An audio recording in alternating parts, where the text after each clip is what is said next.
امروز اومدم که با هم دیگه بریم یه چیز باحال بهتون یاد بدم. ببین بچه‌ها، شما اون چیزی که ما میخوایم، اول ما یک دونه چست میذاریم، یه دونه چست معمولی، خب و و و یه دونه چیز میاریم، مثلا مثل یه دونه چطور یه دونه گوش میاریم. خب وقتی که گوش آوردیم یه دونه مس میذاریم و یه دونه از این چیزا و یه همچین چیزی درست میشه.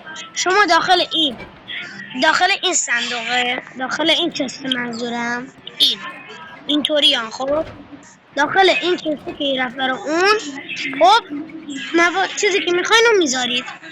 بعد این برش میداره و برش داره یکم طول میکشه.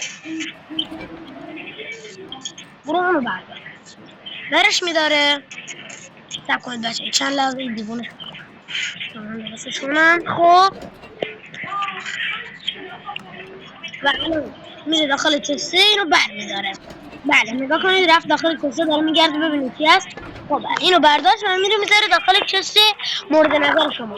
اینم از تخمش که میتونید پیدا کنید. و یه چیز خیلی باحال دیگه هم هست، اون مجسمشه. نگاه کنید بچه ها، مجسمش خیلی قشنگه. کارم نگاه کنید، یه دونه از این برمیداری، بیا مجسمش رو فقط حال کن.